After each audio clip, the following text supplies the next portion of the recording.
সকাল বন্ধুরা, আশা করি তোমরা যে যেখানে আছো খুব ভালো আছো আর আমরাও ভালো আছি। আর আজ হচ্ছে বুধবার। তো দেখো, ঘুম থেকে উঠেই এই যে সমস্ত কাজ কিন্তু কমপ্লিট করে নিয়েছি। সকালের যত বাসি কাজ যা কিছু ছিল সমস্তটা কমপ্লিট করে নিয়ে আমি স্নান টান সব কিছু কিন্তু করে নিয়েছি। আর যেহেতু আজকে ছেলে স্কুলে যাবে, স্কুলে যাবে বলতে ও কিন্তু দুদিন আগে স্কুল খুলেছে। তো যেহেতু ওকে পাঠানো হয়নি, একদিন ও খুব গরম ছিল আর একদিন জিমিকে নিয়ে ভ্যাকসিন করাতে গেছিলাম, তো তার জন্য স্কুলে পাঠানো হয়নি। তো আজকে ওকে স্কুলে পাঠাবো, তো তার জন্য সকাল সকাল ঘুম থেকে উঠে কিন্তু সমস্ত বাসি কাজ সেরে নিয়ে তারপরে এই যে স্নান টান সেরে ওকেও তুলে দিয়েছি, কারণ ও স্কুলে যাবে, সকাল সকাল না উঠলে তো হবে না। তো ওকে তুলে দিয়েছি। আর তারপরে এদিকে দেখো আমি চাটাও খেতে বসে গেছি। আগে একটু জল খেয়ে নিলাম, কারণ সমস্ত কাজ করার পরে না খুব জল তেষ্টা পেয়ে গেছিলো। তো আগে জল টল খেয়ে নিয়ে যে এখন চা আর একটা বিস্কুট খেয়ে নিচ্ছি, কারণ অনেকটা বেলা হয়ে যাচ্ছে, এখন রান্না করতে হবে। তো বারবার ঘড়ির দিকেই তাকাচ্ছিলাম, কারণ বেশি কিছু রান্না করব না এখন। আগে ছেলে স্কুলে যাবে বলে ওর জন্য একটু ভাত করব, আর তারপরে ও স্কুলে যাওয়ার পরে কিন্তু বাদবাকি রান্নাগুলো করব। কারণ ওকে আগে রেডি করিয়ে স্নান টান করিয়ে খাইয়ে স্কুলে পাঠাতে হবে, তো সেগুলো তাড়া থাকে, সেই জন্যই কিন্তু আর বেশি চাপ নিচ্ছি না। তো আমার এদিকে চাটা খাওয়া কিন্তু প্রায় হয়ে গেছে, আর প্রচণ্ড গরম, বুঝতেই পারছো, একটুও বসে থাকতে বা দাঁড়াতে কিন্তু পারছি না। তো ওর স্কুলের জন্য ওকে সকালে ঘুম থেকে তুলেই কিন্তু হরলিক্স খাইয়ে দিয়েছিলাম, আর ও ঘরে কিন্তু বসেছিল। তো ওকে বলছি তাড়াতাড়ি স্নানটা করে নে, স্কুলের বেলা হয়ে গেছে। আর ওই যে জিমিকে নিয়ে দুষ্টুমিই করে যাচ্ছে। আর জিমিরও গরমে না খুব কষ্ট হচ্ছে, ও কোথাও থাকতে চাইছে না। তো ওর জন্য বারবার ফ্যান এসি এগুলো চালিয়ে রাখতে হচ্ছে। আর এদিকে ছেলেকে বললাম তাড়াতাড়ি এবার স্নানটা কর, কারণ স্কুলের টাইম একদম হয়ে গেছে। দেখেছো, তাও কোনো মতে ও স্নান করতে যায় না, সব সময়ের জন্য দুষ্টুমি। ওর কোনো চিন্তা নেই যে স্কুল যেতে হবে, কোনো কিছুর ভাবনা নেই। আমি ওর ব্যাগ গোছানো থেকে শুরু করে ওর টিফিন রেডি করা, ওকে সমস্তটা তো পরিপাটি মাকে করতে হয়। তো মায়েদের তো এইসব চাপ থেকেই যায়, তারপরে যা গরম পড়েছে সেটা ভাবনার বাইরে। তো এই যে ওকে স্নান টান করিয়ে দিয়ে স্কুলের জন্য ড্রেস পরিয়ে রেডি করে দিয়েছি। আর এই যে জিমির মজা দেখো, আজকে অনেক দিন পর ও স্কুলে যাচ্ছে, প্রায় 1 মাসের ওপর। ছুটিই তো ছিল, গরমের ছুটি। তো এতদিন তো স্কুলে যায়নি, দুজনে একসঙ্গে থাকা, খেলা, ঘুমানো এইসব করতে করতে কিন্তু জিমি অনেকটা বড় হয়ে গেছে। তো আজকে অনেক দিন পর ও স্কুলে যাচ্ছে, সেটাই ও এখন যেতে দেবে না। তো ও যেখানেই যাচ্ছে ওকে আটকে রাখছে, হাত পা ধরে টানছে, জামা ড্রেস যা কিছু আছে টাই সমস্তটা ধরে টানাটানি করছে। ও বুঝতে পেরে গেছে যে আমাকে রেখে ও কোথাও যাচ্ছে। আর এই ড্রেসটা দেখলেই ও এরকমই করে, কোথাও যেতে দিতে চায় না, জানে যে ও চলে যাবে। তো এদিকে কোনো রকমভাবে জিমির কাছে থেকে ওকে টেনে নিয়ে এসেছি, আর জিমিকে ঘরে আটকে রেখেছি, কারণ ও কিন্তু ওকে যেতে দেখলেই আবার চিৎকার শুরু করবে। তো ছেলের আজকে টিফিন ছিল মুড়ি, তো ওকে একটু মুড়ি আর চানাচুর দিয়ে দিয়েছি আর জল দিয়েছি সাথে। আর খাওয়া দাওয়া শেষ করে এই যে এখন জুতো টুতো পরে ও রেডি হয়ে ওর বাবার সঙ্গে যাচ্ছে, আর তার সঙ্গে এই যে জিমিও ওদের পিছন পিছন চলে যাচ্ছিল। তো ওকে আমি আটকে ধরে রেখেছিলাম, আর ওর বাবার সাথে এখন চলে গেল। আর জিমি জানো না, ওই যে প্রাচীরের ওপরে উঠে ও কি পরিমাণে চিৎকার করছিল, যেতে দেবে না তাই। তো সেই জন্য ওকে আমি এখানে আটকে রেখেছি। ওই যে প্রাচীরে দাঁড়িয়ে দাঁড়িয়ে দেখছিল, দেখতে তো পাচ্ছিল না, তাও না দেখতে পাওয়ার জন্য আরও চিৎকার করছিল। ওরা চলে গেল, তারপরে আমি এই যে চলে এসেছি এখন ঘরে এসে বিছানাটাও গুছিয়ে নিচ্ছি। কারণ ছেলে থাকলে বুঝতে পারছো, সকালবেলায় ওর দিকে ওকে দেখাশোনা, খাওয়ানো, রেডি করা, স্নান করানো, না পাঠানো পর্যন্ত না আমি এই ঘরের কাজগুলো শুরু করতে পারি না। যেহেতু এই ঘরে ওরা শুয়ে থাকে অনেকক্ষণ টাইম নিয়ে, তো সেই জন্য সকালে উঠে আর এই কাজগুলো কিন্তু আমি করতে পারি না। তো এখন ও তো স্কুলে চলে গেল, এখন মিনিমাম 3 ঘন্টার মতো আমি নিজের মতো করে একটু রেস্ট নিয়ে কাজগুলো করতে পারবো। তো এই সকালে তো ভাত রান্না আমার হয়ে গেছে, আর আমি আর আমার ছেলে দুজনেই একসঙ্গে কিন্তু ভাতটাও খেয়ে নিয়েছিলাম। তো সেই জন্য আর এখন খিদেটাও পাবে না, খাওয়ারও চাপ নেই। আর ওর বাবা খেতে খেতে অনেকটা বেলা, ততক্ষণে কিন্তু আমার রান্না হয়ে যাবে। তো এদিকে যেহেতু ওর বাবাও নেই, ওকে রাখতে গেছে, তো ও আসার আগেই কিন্তু আমি বিছানাটাও গুছিয়ে নেব। আর ভাবছি কিছুদিন থেকে ঘরটা পরিষ্কার করতে হবে, কি কারণ মাঝে এই যে এসির ওপরে ওগুলোতে না একটু মাকড়সার জাল হয়েছে, তো ওগুলোও পরিষ্কার না করলে ঘরটা যেন কেমন একটা লাগে। তো সময় করে জানি না কবে করতে পারবো, কেন বলো তো, এই যা গরম পড়েছে এর উপরে না মানে রান্না খাওয়া, এই গোছানো, বাচ্চা দেখা, জিমিকে দেখা, এই সংসার সামলাতে গিয়ে আর নিজের জন্য কোনো সময় বের করতে পারছি না। তার জন্য নিজেই কিন্তু এত গরমে অসুস্থ হয়ে পড়ছি। তো দেখা যাক কবে কি করতে পারি।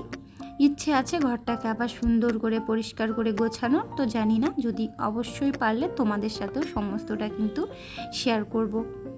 তো চলো, এদিকে এই যে বিছানার চাদরটা একটু ঝুলেছিল, তো ওটাও আমি এখন গুছিয়ে নিচ্ছি, কারণ জিমি টেনে টেনে কিন্তু সমস্তটার নিচে নামিয়ে দেয়।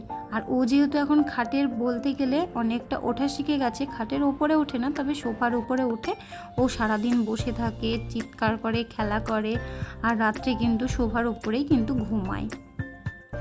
তো এই দিকে দেখো, ও এই দিক ওই দিক করে যাচ্ছে, মানে আমি যেদিকে যাচ্ছি ও সেদিকেই যাচ্ছে সারাক্ষণ, কিন্তু ও এমনটাই করে আমার সঙ্গে। তাই ভাবলাম ওকে এখন কি করব বলো তো, ওকে বেঁধে না রাখা পর্যন্ত আমি কোনো কাজ করে শান্তি পাই না। এখন আমি না ওকে বেশিরভাগ টাইম বেঁধেই রাখি, কারণ একটা কাজও করতে দেয় না, আর আমার প্রত্যেকটা কাজ লেট হয়ে যায়, আর তাতে কিন্তু আমারই অনেকটা প্রবলেম হয়ে যায়। তো এদিকে দেখো বিছানাটা গুছিয়ে নিয়ে ভাবলাম এই টেবিলটাতেও একটু হালকা ধুলো পড়েছিল, তো এগুলো নামিয়ে একটু একটু করে সমস্তটা মুছে নিচ্ছি। আর এই টেবিলটা মুছতে মুছতেই ওর বাবা কিন্তু ওকে রেখে চলে এসেছিল, যার জন্য আমি ড্রেসিং টেবিল বলো, টিভি বা টিভির নিচে যে টেবিলটা ছিল সেগুলো কিন্তু আমি পরিষ্কার করেই মুছেছিলাম, সেগুলো তোমাদের সাথে শেয়ার করা হয়নি। তো এই যে এই দিকটাতে এই যে এটাকে আমি উল্টো করে পেরে দিচ্ছি, কারণ এই মুহূর্তে এই টেবিলটার উপরে যে পারবো একটা কভার সেটা কিন্তু আমার কাছে ছিল না, যার জন্য এটাই আমি আবার উল্টো করে ঝেড়ে পরিষ্কার করে পেতে নিচ্ছি। কারণ দেখবে একবার পেরে রাখার পরে উল্টো পাটটা করবে, ওটাও কিন্তু বেশ সুন্দর চকচকে থাকে। তো আমি সেই জন্য ওই উল্টো পাটটাই পেরে নিলাম, আর এই ছবি বা ল্যাপটপ সব কিছুই কিন্তু আমি মুছে নিয়েছিলাম। তাই এখন একটা একটা করে এখন সাজিয়ে দিচ্ছি। আর জিমি তো দেখতেই পেলে, ও বারবার আমার কাছে আসছে, আবার ঘুরছে ফিরছে, আবার চলে যাচ্ছে। যেহেতু আমি ঘরের ফ্যানটা অফ রেখেছি ধুলো উড়ে বেড়াবে বলে, তো সেই জন্যই আর ওরকম করছিল। তো এইদিকে দেখো আমার সমস্ত ঘরটার গোছানো হয়ে গেছে, আর ওর বাবা এসে কাজেও বসে গেছে।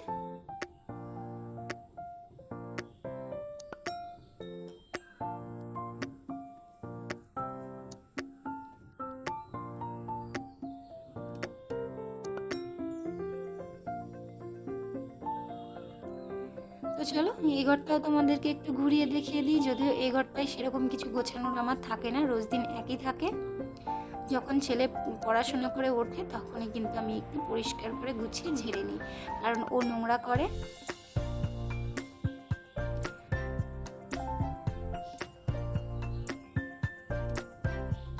আর তারপরে এই যে বাইরে এসে দেখি পাখিগুলো চিৎকার করছিল, ওদের খিদে পেয়েছিল, জল তেষ্টা পেয়েছিল। তো আমি সকালে যদিও একবার খেতে দিয়েছিলাম, তারপরে যে ভাবলাম জলটা একটু চেঞ্জ করে দিই, কারণ প্রচণ্ড গরমে ওদের জলটাও কিন্তু গরম হয়ে যাচ্ছিল। তো সেই জন্য ওদের জলটা চেঞ্জ করে দিয়েছি। আর এখন চলে এসেছি রান্না করতে। রান্না আজকে বেশি কিছু করব না, এত গরমে কিছু ভালো লাগছিল না। তো আজকে এই যে করলা দিয়ে একটু শুক্তো, এই ভাজা, তারপরে মুসুরির ডাল আর একটু আলু সেদ্ধ দিয়েছিলাম ভাতে, তো সেগুলো একটু রসুন পেঁয়াজ দিয়ে মেখে নেব। তো আজকের কিন্তু এই হবে রান্না, কারণ এত গরমে বেশি রিচ বা কোনো কিছুই খেতে ভালো লাগছিল না।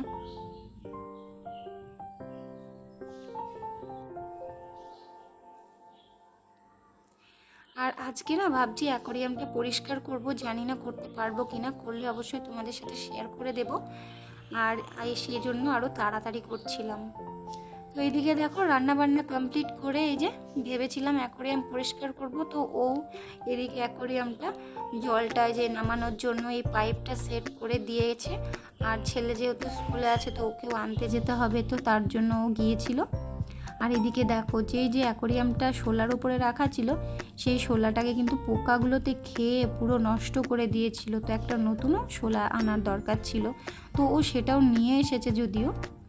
তো এই যে আমার রান্না বান্না আর অ্যাকোরিয়াম পরিষ্কার করার পরে কিন্তু আমাদের অনেকটা টাইম লেগেছিল, যার জন্য খাওয়া দাওয়াটাও কিন্তু আমরা একবারেই সেরে নিয়েছি।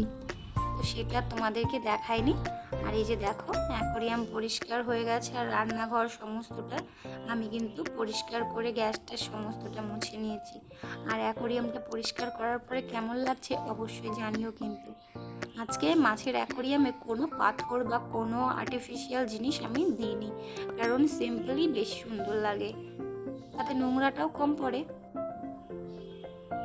তো এই অ্যাকোরিয়ামটা পরিষ্কার করতে প্রায় 1 থেকে 1.5 ঘন্টা টাইম লেগেছিল, আর প্রচণ্ড গরম ধরে গেছিলো। তো ভাবলাম একেবারে সমস্ত বাড়ির কাজটা শেষ করে একটু আমি গাটা ধুয়ে একটু ফ্রেশ হব, কারণ একেই প্রচণ্ড গরম আর পুরো ভিজে ঘামে ভিজে স্নান হয়ে গেছিলাম। তো এদিকে বাইরে এসে দেখি যে স্নেক প্ল্যান্টের একটা বেবি প্ল্যান্ট বেরিয়েছে, তো দেখে তো আমি খুবই খুশি হয়েছি, কারণ দেখবে একটা প্ল্যান্ট থেকে যদি আরও 2-3টে বের হয় তাহলে না প্রচণ্ড আনন্দ হয়। আর সাথে মানি প্ল্যান্টটাও আস্তে আস্তে কিন্তু বেড়ে উঠছে। আর এই যে এইদিকে দেখো এই যে ঘরের গেট দেওয়া আছে, কারণ ঘরের মধ্যে জিমি ওরা সবাই আছে, গেট টেট দিয়ে একেবারে এসি চালিয়ে ওরা বসেছিল। আর আমি ভাবলাম এদিকে যে ছেলে স্কুল থেকে এসে ব্যাগপত্র ড্রেস সমস্ত কিছু এখানে আছে, তো ওগুলো ভাঁজ করতে হবে, পরিষ্কার করতে হবে। তো তার আগে আমি এই যে আমি ভাবলাম ঘর বারান্দাগুলো একেবারে ঝাড়টা দিয়ে নিই, তারপরে গাটা ধুবো। আরও অনেক কাজ আছে, বিকেলে বলতে গেলে প্রচুর পরিমাণে কাজ থাকে। সারাটা দিন জানি না কিভাবে কাজ, মানে কতগুলো কাজ থাকে, গুনতে গেলে হয়তো কাজের কোনো শেষই হতো না। কিন্তু কি করব বলো, সংসার করতে গেলে অনেক কিছুই করতে হয়। প্রত্যেকটা কাজ বলো সমস্ত স্টেপ বাই স্টেপ করা, তার মধ্যেও কিন্তু নিজের জীবনটাকে বাঁচিয়ে নিয়ে চলা, মানে সংসারের মধ্যেই নিজের জীবন বাঁচিয়ে নিয়ে চলাটাকেই বলা হয় সংসার করা। এর থেকে বেশি আর কি বলবো, প্রত্যেকটা মেয়েই জানে যে সংসার করতে গেলে কত কি স্যাক্রিফাইস করতে হয়, কত কিছু নিজেকে ত্যাগ করে চলতে হয়, সমস্তটা মেনে নিয়ে। কারণ একটা বিবাহিত মেয়ে জানে যে তার কত কষ্ট বলো সংসারের মধ্যে, সমস্তটা কিন্তু সব কিছু ছেড়ে তাকে এসে একটা অন্য সংসার তৈরি করে চলতে হয়। তো সবাইকে মেনে নিয়েই, সমস্তটা মেনে নিয়েই কিন্তু চলাটাই হচ্ছে জীবন। তো চলো এদিকে দেখো আমার ঝাড়টা সমস্তটা দেওয়া হয়ে গেছে, এইদিকে ঝাড়টা কমপ্লিট করে কিন্তু আমি একেবারে গাটা ধুতেও চলে যাব। তো সামনে অনেকগুলো জুতো ছিল, তো সেগুলো সরিয়ে সরিয়ে না একপাশে রেখে দিচ্ছি, কারণ একেবারে গেটের সামনে জুতোগুলো রাখলে ভালো লাগে না। আমি বারবার যতই একপাশে গুছিয়ে রাখি না কেন, যার যেটা প্রয়োজন পড়ে সে যখন নেয় পাশে কিন্তু আর রাখে না, সবগুলোই সামনেই রেখে দেয়। তো একটু সামনেটাও ঝাড় দিয়ে নিলাম, কারণ এই ছাদের সামনে ধুলোবালি পড়ে থাকলে কিন্তু আবার সে পায়ে পায়ে ঘরে চলে আসবে। তো এক পাশটা ঝাড়টা দিয়ে নিলাম। ছাদটা যদি আমি প্রায় দিনই ঝাড় দিই, অতটাও নোংরা হতে দিই না। তো চলো এখন গাটা ধুয়ে নিই, আর তারপরে এই যে ফ্রেশ হয়ে চলে এসেছি। মানে যতই আমি গা ধুই না কেন, ফ্রেশ হই না কেন, সেই যে একটা গরমটা কিন্তু আর যাচ্ছে না। বাইরে সেরকমভাবে হাওয়াও নেই যে মানে একটু ঠান্ডা ঠান্ডা ওয়েদার আসবে। ওই যে জামা কাপড়গুলো ছিল, তো সেগুলোই একেবারে ভাঁজ টাজ করে গুছিয়ে রেখেছিলাম, আর এখন চলে এসেছি বাইরে। তো এখন এই যে ছাদে একটু হাঁটাচলা করছিলাম, আর অ্যাকোরিয়ামে যে কটা পাথর ছিল সেগুলো কিন্তু ধুয়ে পরিষ্কার করে এখন একটা প্যাকেটে রেখে দেবো, কারণ আর অ্যাকোরিয়ামের মধ্যে দিইনি। আর এইদিকে দেখো আমাদের গাছে না অনেকগুলো শসা হয়েছে, তো দেখতে খুব ভালো লাগছিল। একদিনকে একটা তুলে খেয়েছিলাম, আর এগুলো তুলে নিতে হবে, কারণ এমনি গাছের শসা না বেশি বড় হয় না, আর বেশি বড় হলেও না কেমন পেকে যায় ভেতরে, সেজন্য ভালো লাগে না। তো চলো এই যে হচ্ছে আমার ছাদের একটা ছোট্ট বাগান, যেটা মানে যেখানে আসলে আমার মনটা খুব ভালো হয়ে যায়। এই গাছগুলোর দিকে তাকালে, এই আকাশ, এই গাছ, এইগুলোর দিকে তাকালে সত্যি আমার মনটা খুব ভালো হয়ে যায়। যতই আমি মনে কষ্ট দুঃখ যা কিছু থাকুক না কেন, সকালবেলায় বা বিকেলে যখনই আমি এখানে আসি তখনই কিন্তু আমার মনটা খুব ভালো হয়ে যায়। আর আগের ভিডিওতে যেসব দিদিভাই তোমরা কমেন্ট করেছো, তোমাদেরকে অনেক অনেক ধন্যবাদ, অনেক ভালোবাসা এইভাবে আমাকে মিষ্টি মিষ্টি কমেন্ট করার জন্য আর পাশে থাকার জন্য। আর যেসব বন্ধু তোমরা আমার ফ্যামিলিতে নতুন সদস্য হয়েছো, তো তোমাদেরকেও জন্য অনেক ভালোবাসা। তো চলো আজকের মতো ভিডিওটা এখানে শেষ করছি, সবাই ভালো থেকো।